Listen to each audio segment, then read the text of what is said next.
যে সকল সাংবাদিক ভাইরা আছেন তাদের কাছে আমার অনুরোধ থাকবে, আজকের যেই বিষয়, এই বিষয় কোনো ব্যক্তি বা কোনো সংগঠনের বিষয় নয়।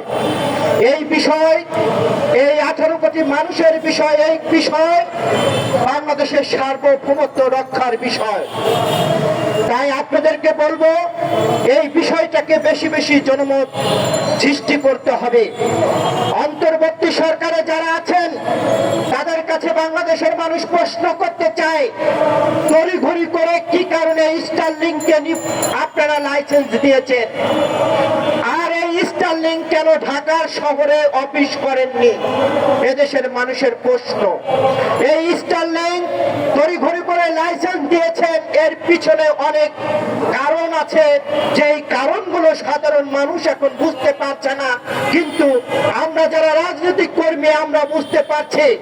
একদিক থেকে পররাষ্ট্র উপদেষ্টা বলছেন মানবিক করিডোরের কথা, আরেক দিক থেকে গতকালকে আমরা দেখলাম যে অন্তর্বর্তী সরকারের প্রেস সচিব তিনি বলছেন এই বিষয়ে কোনো কথা হয়নি।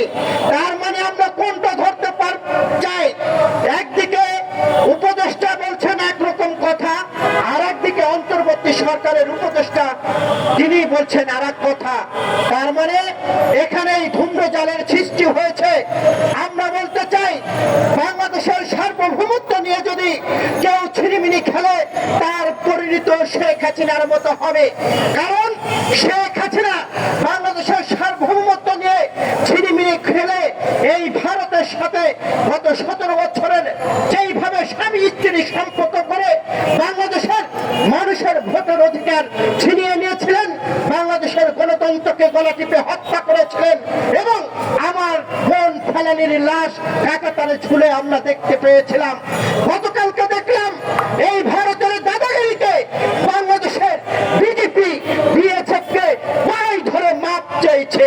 এটাই বাংলাদেশের মানুষ চেয়েছিল। কারণ বাংলাদেশের মানুষ বেড়ে যেতে, বাংলাদেশের মানুষ কারণ দাদাগিরি মেনে নেয় নাই, ভবিষ্যতেও মেনে নেবে না। অন্তর্বর্তী সরকারের উচিত ছিল, যদি মানবিক করিডোরের কোনো আলোচনা হয়ে থাকে তাহলে বাংলাদেশে সকল রাজনীতিবিদ, রাজনৈতিক দল, শ্রেণী পেশার মানুষ, সাংবাদিক, বুদ্ধিজীবী তাদেরকে নিয়ে জাতীয়ভাবে একটি সংলাপ করে এটির একটি সমাধানের পথ খোঁজা উচিত ছিল। কিন্তু আমরা দেখছি নতুন করে তারা ষড়যন্ত্র করছে। আগামী যেই জাতীয় নির্বাচন হবে, এই নির্বাচন এবং বাংলাদেশের মানুষকে পাশ কাটিয়ে, রাজনীতিবিদদের পাশ কাটিয়ে তারা মানবিক করিডোর ওখানে দিতে চাচ্ছেন, বা দিয়েছেন কিনা এটাও এখন সন্দেহ হচ্ছে। কারণ এক একজন এক এক ধরনের কথা বলছেন। অন্তর্বর্তী সরকারের প্রধান যিনি আছেন তাকে আমরা শ্রদ্ধা করি, সম্মান করি। তাকে বলতে চাই, এমন কোনো কাজ করবেন না ভূগোলে যে অবস্থা হয়েছে যমুনাতে যেন সেই অবস্থা হয় না। কারণ আমরা সকলের উপরে দেশ এবং দেশের সার্বভৌমত্ব, আমার দেশের সার্বভৌমত্ব নিয়ে যদি কেউ ছিনিমিনি খেলার চেষ্টা করে তাহলে সেই দাঁত কিভাবে ভেঙে দিতে হয় সেটা বাংলাদেশের মানুষ জানে।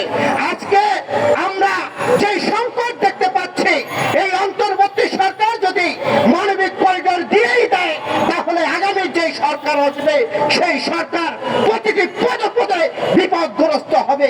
এটা আমাদেরকে বুঝতে হবে। আজকে এই অনুষ্ঠান ছোট হলে এই অনুষ্ঠানের পরিসর অনেক বড়। আপনাদেরকে অনুরোধ করতে চাই, যে যেখানে আছেন সকলে মিলে এটার প্রতিবাদ করতে হবে। এই প্রতিবাদ যদি না করেন তাহলে আমাদের যে মহা বিপদ আসছে সেই বিপদ থেকে আমরা পরিত্রাণের উপায় পাবো না।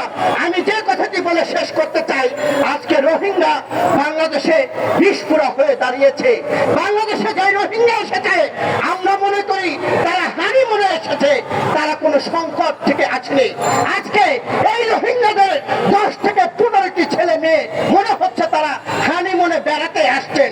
নতুন করে জাতিসংঘ অন্তর্বর্তী সরকারকে অনুরোধ করছে যে রোহিঙ্গাদেরকে আশ্রয় দেওয়ার জন্য।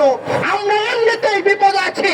নতুন করে চট্টগ্রাম, বান্দরবান, খাগড়াছড়ি এবং কক্সবাজার উঠিয়ে নিয়ে যেই নতুন ষড়যন্ত্রে অন্তর্বর্তী সরকার এবং আন্তর্জাতিক মহল মেতে উঠেছে, এই ষড়যন্ত্র আমাদেরকে রুখে দিতে হবে।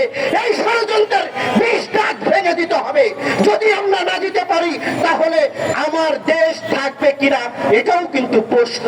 আজকে ভারতকে তাড়িয়ে আমরা নতুন করে কোনো সংকটের দিকে যেতে চাই না। যে পরাশক্তি বাংলাদেশ নিয়ে, বাংলাদেশের জনগণ নিয়ে নতুন করে খেলা করবে আর তাদের ক্ষমতায় দীর্ঘস্থায়ী করবে, এটা হতে পারে না। আমি অন্তর্বর্তী সরকারকে অনুরোধ করতে চাই, যদি এই ধরনের কোন সিদ্ধান্ত নিয়ে থাকেন আজকের মধ্যেই আপনার উচিত হবে বাংলাদেশের সকল জাতীয় রাজনীতিবিদ এবং সকল রাজনৈতিক দল, বুদ্ধিজীবী, সাংবাদিক, সকল শ্রেণী পেশার মানুষকে নিয়ে একটি জাতীয় সংলাপ করে এটার সমাধান পথ খুঁজতে হবে।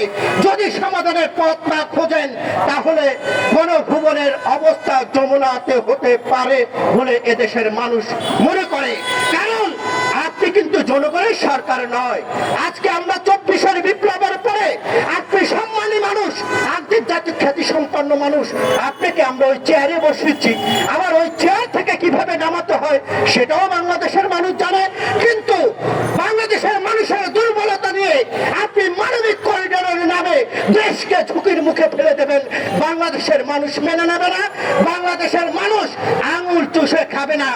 এই বাংলাদেশের সকল শ্রেণী পেশার মানুষকে উদ্বুদ্ধ করে আমরা এই সরকারের বিরুদ্ধে আন্দোলন গড়ে তুলব, সেদিন আর বেশি দেরি নেই। সকলকে ধন্যবাদ জানিয়ে আমি আমার কথা শেষ করছি। দেখা হবে রাজপথে, কথা হবে স্লোগানে, হয় লাশ নয় হয় ইতিহাস।